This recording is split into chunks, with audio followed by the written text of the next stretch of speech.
Tämä sarja seuraa matkaa Japanin halki ja tarkastelee niin monella tavalla kiehtovaa maata Japanin tutkijan, toimittajan, valokuvaajan ja harrastajan silmin, ja sen varrella tutustutaan kulttuuriin, historiaan, luontoon ja ilmiöihin sekä tavataan tosi mielenkiintoisia ihmisiä. Tervetuloa matkalle Japanin päästä päähän.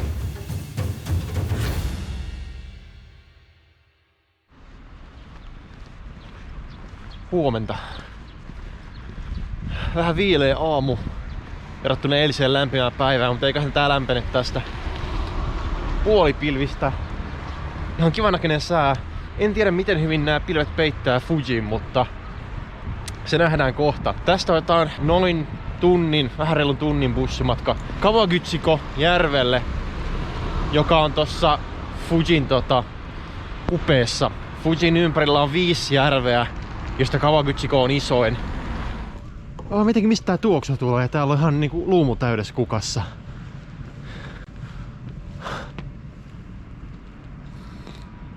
Tosi voimakas kevään tuoksu.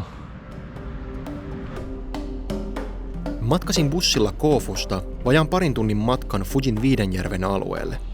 Yli 3700 metriä korkea Fuji on Japanin korkein vuori ja yksittäisenä ympäröivästä maastosta erottuvana huippuna siitä on tullut yksi Japanin symboleista. Rauhallisella Edo-kaudella 1600-luvulta alkaen matkailu lisääntyi silloisen Edon eli nykyisen Tokion sekä pääkaupunki Kioton välillä, ja yhä useampi pääsi näkemään kartiomaisen vuoren, joka ikuistettiin myös lukuisiin ajan puupiirroksiin.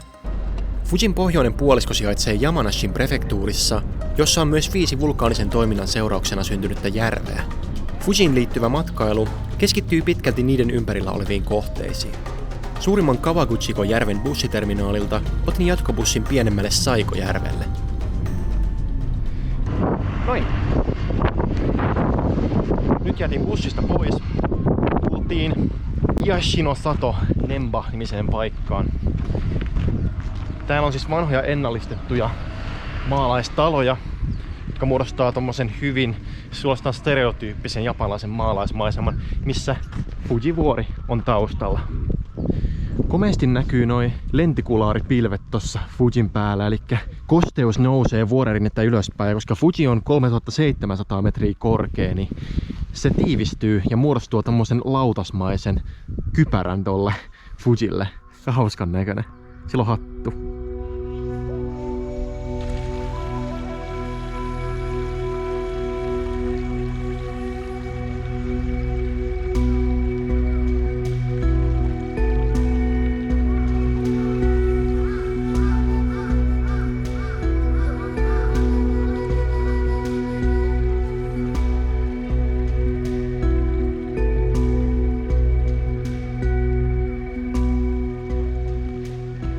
Eli tää paikka on Iyashi-sato Nemba.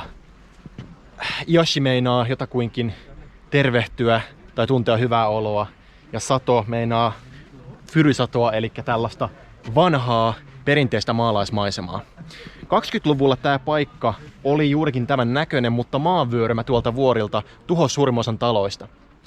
50-luvulla rakennettiin uudestaan ja tästä Fujin Viidenjärven alueesta, niin tästä osuudesta tuli tällainen nähtävyys. Ja nykyisin nämä uudelleen rakennetut, perinteiseen tyyliin rakennetut ruokokattoiset talot, niin se on museoita ja erilaisia kauppoja.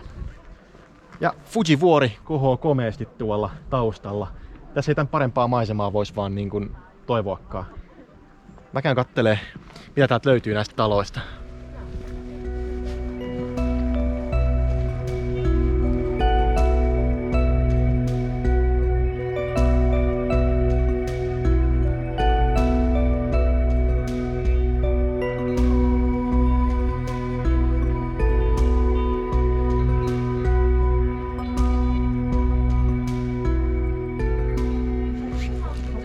Tää ruokokatto on tosi hieno. Se on hirveän paksua. Se siis sekä eristää että hyvin pitää sekä vettä että lunta. Alla on ainoastaan bambukehikko. Tää on nerokas keksintö, siis ihan vaan sillä materiaalilla, mitä on ollut saatavilla. Täältä tää näyttää sisältä. Tässäkin on ruokoa. Ihan kaikkialla. Täältä on näkymät tonne kylään. Ja Fujille.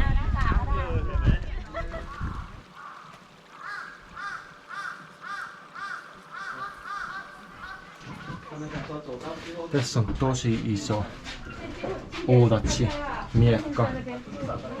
Heittotähtiä ja sirppejä, jotka hyvin usein mielletään ninja-aseeksi, mutta oikeastaan on ollut samuraiden aseita, koska ninjat aina oli enemmän vakoja ja tiedustelijoita. He pyrkivät olemaan herättämättä huomiota, joten jos he saataisiin kiinni vaikka heittotähden kanssa, niin se olisi game over. Täällä on ihan hieno samurai haarniskojen ja esineiden museo yläkerrassa. Tää näyttää oikeesti vanhalta. Tää on vähän vanhemman tyypin haarniska. Näkee noista helmoista ja tosta se on tämmönen boksimainen. Kauniisti nämä on rekonstruoitu. Se on pari tämmöistä ihan niinku hyvää taloa, missä käy sisällä, niin tulee hyvä fiilis, mutta aika moni on lähinnä krääsäkauppoja. Täällä on pöllöjä paljon. Mä kyllä pidän pöllöistä, niin vois vilkasta, että mikä homma.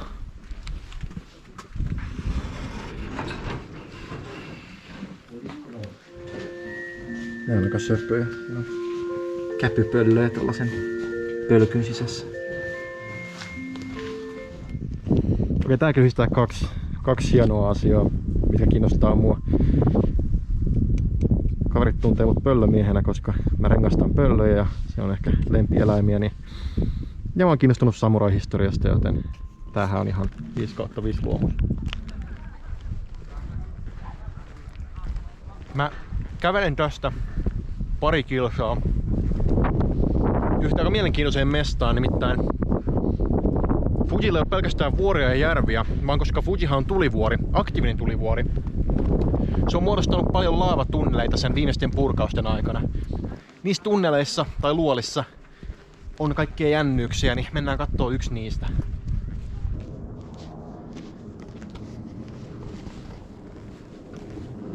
Tätä ei tehty oikein käveltäväksi tätä mestaa, koska tästä liikutaan bussilla yleensä, mutta ei siinä mitään. Kävellään luolalle, kerta jalat on alla. Jotenkin on kivaa kävellä reppuselässä, vaikka painaakin ja tälleen, mutta en mä tiedä. Tuntuu, että on reissun päällä, tekee matkaa silloin kun on rinkka selässä ja se niinku vaan tuntuu hyvältä, vaikka se painaa. Se paino jotenkin muovailee kehon sellaiseen reissumoodiin. Vaikka mä en ollut koskaan aiemmin käynyt Fujin 5 järvellä, oli vuori mulle entuudestaan tuttu sekä junan ikkunasta että jalkojen alta. Mä olin kiivennyt 4 vuotta aiemmin Fujille kesällä, jolloin lumen sulettua vuoren huippu on pari kuukautta auki kiipeilijöille. Reitti Fujille ei ole maastona haastava, mutta se vaatii aikaa koko yön, mikäli mielii nähdä auringonnousun Japanin katolta. Fujille vievät reitit ovat syntyneet jo 1400-luvulla, kun vuorta palvovat yamabushit, eli vuorimunkit, alkoivat vierailla siellä säännöllisesti. Turismi on sittemmin lisääntynyt Fujilla runsaasti, ja se on maailman kiivetyin korkea vuori. Nyt lähestytään mitä ilmeisimmin lepakkoluolan suuaukkoa, eli yksi näistä isommista luolista, mitkä on auki yleisölle, niin on meillä tää lepakkoluola, koska siellä on ilmeisesti paljon lepakoita. Tää on aika siisti museo tämän lepakkoluolan yhteydessä. Tää kertoo Kynimasu-nimestä kalasta, joka asui alun perin ainoastaan Akitan prefektuurin Tasawako-järvellä. Sillä järvellä, jossa oltiin pari viikkoa sitten. Ja kävi niin, että 40-luvulla joku tehdas kaatoi sinne hapantavettä ja kaikki nämä kalat kuoli. Mutta 30 vuotta myöhemmin joku Kioton yliopiston professori löysi jostain arkistosta tiedon, että näitä kaloja, niiden mätimunia on joskus 20-luvulla kylvetty tähän Saikojärveen Fujin juurella. Ja alkoi kiivas etsiminen, löytyisikö tämä kala vielä täältä, kunnes lopulta 2000-luvun alussa joku huomasi, että tämmönen jännä lohikala kutee tuolla ihan järven pohjassa 100 kilsan syvyydessä, 100 metrin syvyydessä. Niin vaan kävi, että tää kala löytyi ja nykyään se elää ainoastaan Saikojärvellä. Ja tässä on akvaariossa heitä.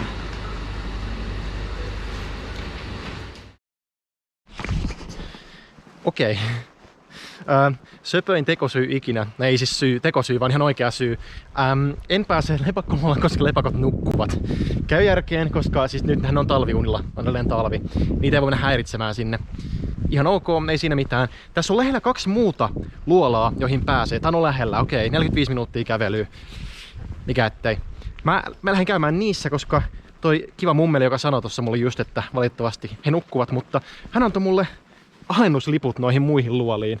Mä en tiedä, ehinkö mä käydä molemmissa, mutta mun pitää nyt päättää, kumpaan mä meen. Meenkö mä tuuliluolaan vai jääluolaan? Okei. Tällaisikin luolia vaan täällä on. Tien varressa tämmönen random pikku hole. Wow. Täällä on jääpuikkojakin ihan. Vähän siistiä.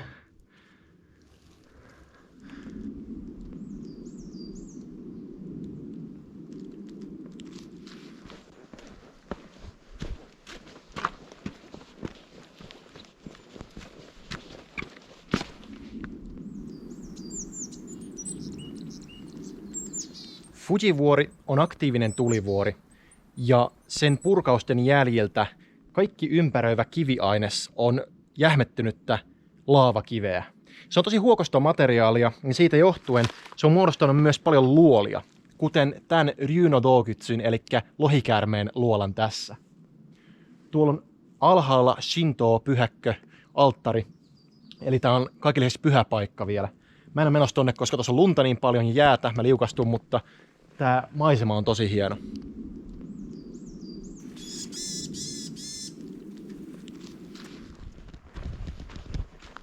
Tästä tulikin tämän polun myötä nyt ihan kunnon vaellus. Ei se mitään, se on loistavaa. Tykkään kävellä ja just puhuin siitä, että Rinkkasella se on mukava mennä täällä. Niin nyt se saa niinku tarkoitusta, kun ei tarvitse mennä asfalttiin pitkin, vaan voi mennä sieltä, mistä autot ei pääse.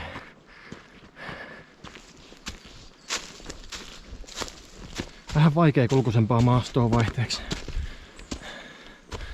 Eniten huolettaa tää näiden lehtien alla piilotteleva lumi ja jää. Kun ei näe, jos liukastuu. No mitä helkkaria? Tää menee tämmöiseksi. Missä se polku niinku menee? Meneekö se tonne? Meneekö se tänne? En kans tiedä. Kiva arvailla. Tää on tosi kaunista tää metsä täällä. Uskomattoman sammaleista, kertoo miten kosteita täällä on pakko olla ja jokainen kiven murikka mikä näkyy on tällaista laavakiveä.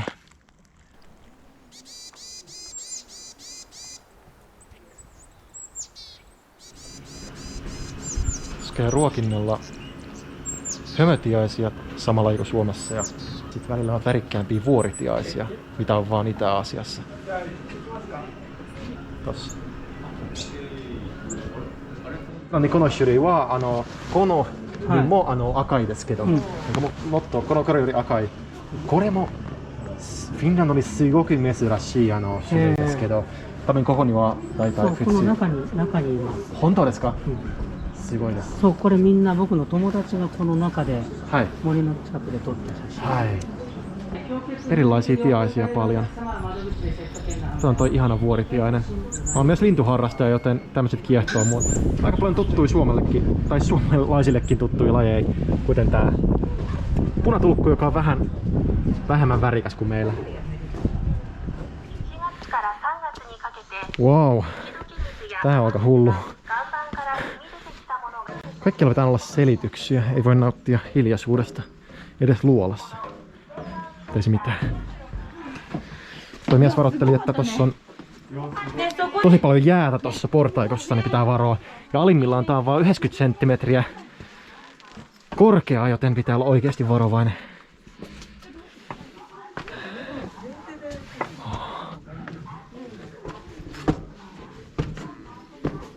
Wow. Täällä ei varmaan näy paljon mitään, mutta tää on nyt sitten Fujin Viidenjärven Hyoketsu, eli jääluola. Yksi useista luolista, mihin täällä pääsee. Niitä on täällä satoja. Tämä on tunnettu siitä, että täällä on paljon jäätä ja täällä on 0 astetta lämpötila. Tää paikka muodostui siten, että kun Fuji purkautui 1100 vuotta sitten viimeksi, niin kaasut, jotka jäi tonne jähmettyneen magman sisään purkautui ulos näitä käytäviä pitkin, jotka on tosi ahtaita, niin kuin näkyy. Tää on sen verran lähellä pohjavettä, että täällä on kautta vuoden todella kylmä pakkasella. Ja täällä on esitteillä tämän luolan vanha käyttötarkoitus, eli entisaikaan täällä säilyttiin jäätä. Ja tätä jäätä pystyttiin käyttämään sitten erilaisten asioiden kuljetukseen, jotka vaati kylmää, kuten vaikka kalan tai lihan tai näin poispäin.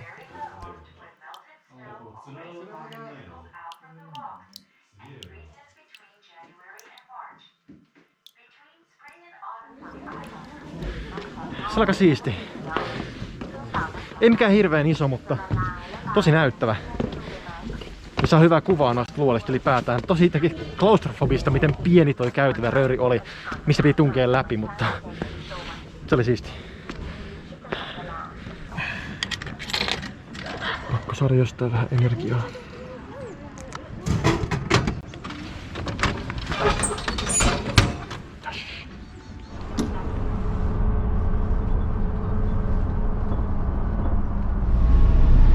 Sillä aikaa kun oltiin luolassa, niin Fuji tuli ulos pilven takaa.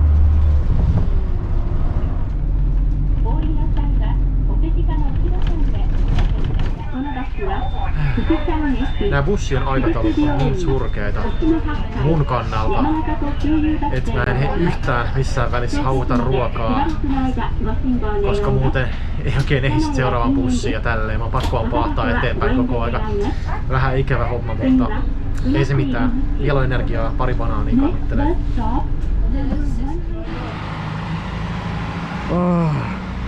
Päästäs purkista ulos. Hirveen huono ilma. Onpa siisti muuten tuo Fuji. Haluan nähdä sen vähän paremmasta vinkkelistä ennen kuin aurinko laskee, joten siksi mulla on vähän hoppu. Okei. Täältä vaan nopea jotain evästä. TM.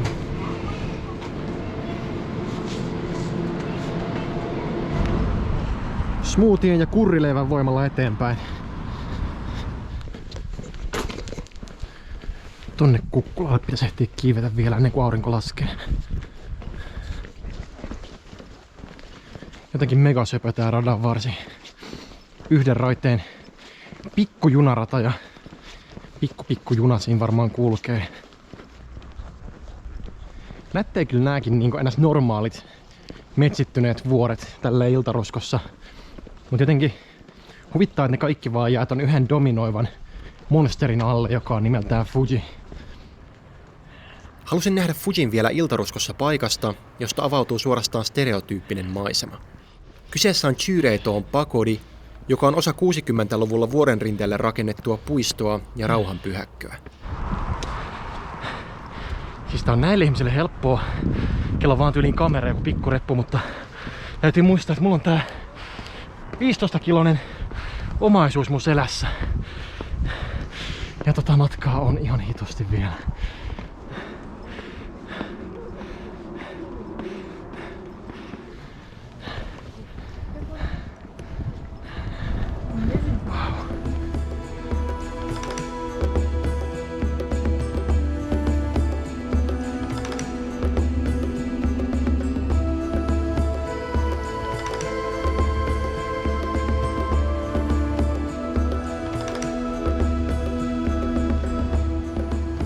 Tää on ihan ymmärrettävästi turistisimpia mestoja täällä, vaikka toisaalta tää on paikka, jossa joutuu kiivetä tosi paljon, joten ehkä kaikista heikkojalkaisemmat ei tänne tuu, tai laiskimmat.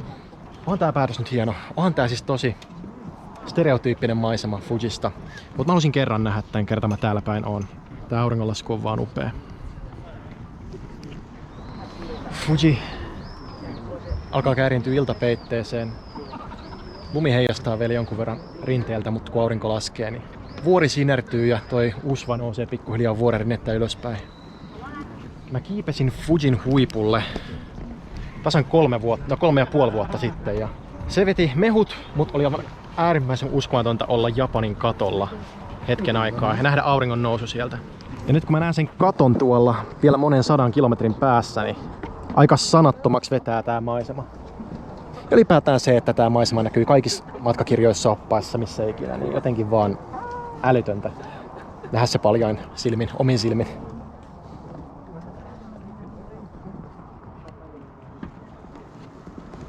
Sellainen oli Chyretoon Pagodi ja Fujivuori ja Yamanashin prefektuurista myöten. Mä oon tosi iloinen, miten paljon ehti nähdä yhden päivän aikana. Ei vaan näitä maisemia ja Fujia, mitä kieltämättä on ehkä Yamanashin prefektuurin merkittävin yksittäinen asia, mutta kaikki tää ympäröivä luonto, metsäpolut, linnut, vulkaaniset kivet, luolat, järvet, jotenkin tosi kokonaisvaltainen päivä ja tuntuu, että sai just oikeanlaisen fiiliksen tästä Viidenjärven alueesta. Mä edelleenkin vähän poikki tosta kiipeämisestä, mutta nyt voi rauhassa mielin mennä alaspäin ja asemalle, josta mä otan junan kohti Tokiota. Vihdoin ja viimein.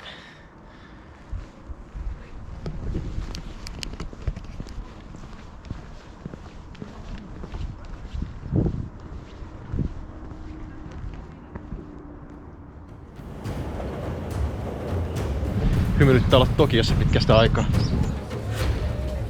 Reilu 8 miljoonaa ihmistä ja se kyllä tuntuu ja näkyy.